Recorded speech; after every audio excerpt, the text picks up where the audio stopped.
Ancientpear here. Many traders, both new and experienced, make several mistakes that could lead to decreased profit and speed when it comes to trading. You may be making some of the following mistakes. Number 1. Only taking pure. Many traders and ordinary players advertise only taking pure on their items. While this might work if you're willing to wait many months or even years to sell something, it's very unlikely you'll be able to sell an unusual or spell for your full pure buyout in 2023. I would recommend taking unusual and mixed offers with overpay if needed.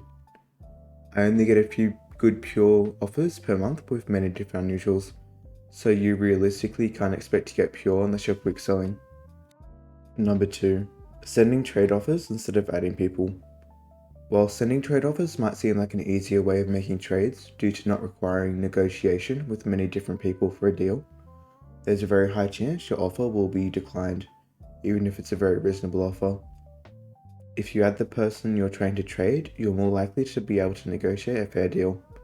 This is different if they list not to add them, obviously. I've found that even traders will not bother to counteroffer or add you back to discuss if you just send an offer in the majority of cases as well. Number 3. Basing prices off only buy orders. I have noticed that many low to mid-tier traders who base the price of an unusual off the buy orders of an unusual loan. While this might be a reliable method of making around a key per trade, it should not be the only method you're using to price unusuals. Just because an unusual had good buy orders when you bought it doesn't mean it always will. Take the smoking modest pile of hat for an example. The sellers are at 22.5 with many of them there, and the buyers at 20.5. You may feel comfortable offering 21, but if the buyers were 16 keys, would you still be comfortable paying 21 keys? While buying an unusual, you need to compare other effects, similar hats with the same effect, and other methods of pricing as well. Number 4. Not considering unusual weapons, taunts, and spells.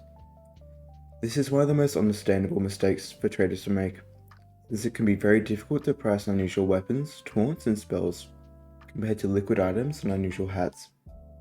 But if you consider these items, even at a low price, you can get some insane overpay occasionally. And if you don't know how to sell or trade these items, you can just list them on scrap.tf for spells or unusual weapons, and manco.store or marketplace.tf for unusual weapons and unusual taunts. Number 5. Not checking past listings before buying something. There are several instances where unusuals are listed for a low price, then bought up by a trader in an attempt to flip them for much more than they're worth. By using either the next.backpack.tf graph or the gladiator.tf time machine to check past buy and sell listings, you can avoid valuing an item way too high. The gladiator.tf time machine is currently not working, but it'll be up soon. Number 6. Only using trade servers. There are many people who spend hours on trade servers spamming binds or random trading to make no profit. Realistically, you won't make much profit on usual trade servers nowadays, and many people there are actually not looking to trade, and they're only looking to show off their loadouts to other people, really. It is much more efficient to use backpack.tf or your friends list to find people to trade with. Number 7. Trusting the values of a seller without checking. Sometimes you may be told an unrealistic price for either your or the person you're trading with's items, or they might value your item low while valuing their item at full price. You should find the values of all items that might be traded yourself before you complete their deal. This will prevent you from getting sharked or ripped off. Number 8. Not taking any risks.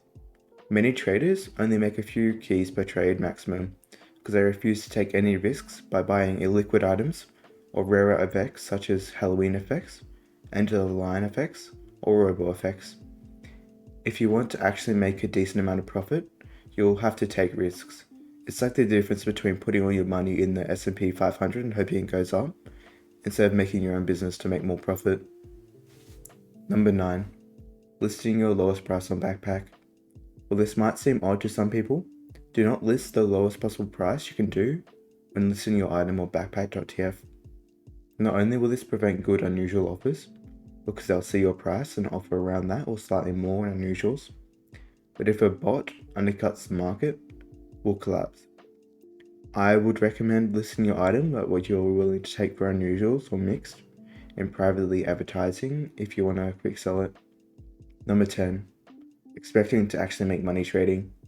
This is mainly about the people that spend hours a day trading.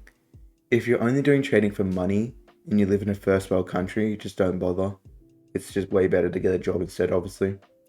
Sure, if you spend 6 hours a day, you might be able to earn $100 or $200 if you're really lucky and have a big backpack.